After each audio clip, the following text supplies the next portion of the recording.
Hi, in this video we will see how to rotate the video, how to crop the video in CapCut. Let's open the CapCut app. Click New Project.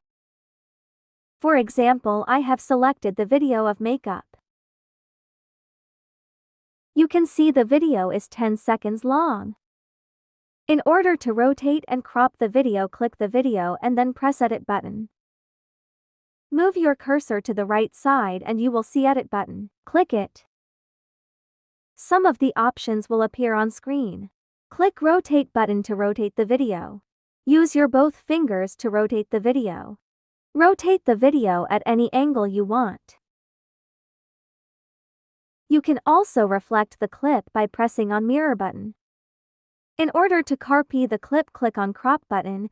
It will show many options of sizes. Select any size, it will automatically adjust the video to that size.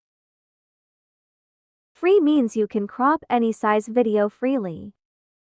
You can set it to 9:16:16 to 9:1:1, any size you press, it will crop video for you.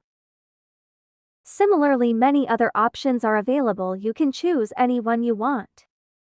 Thanks for watching my video. If you like the video, please subscribe to my channel.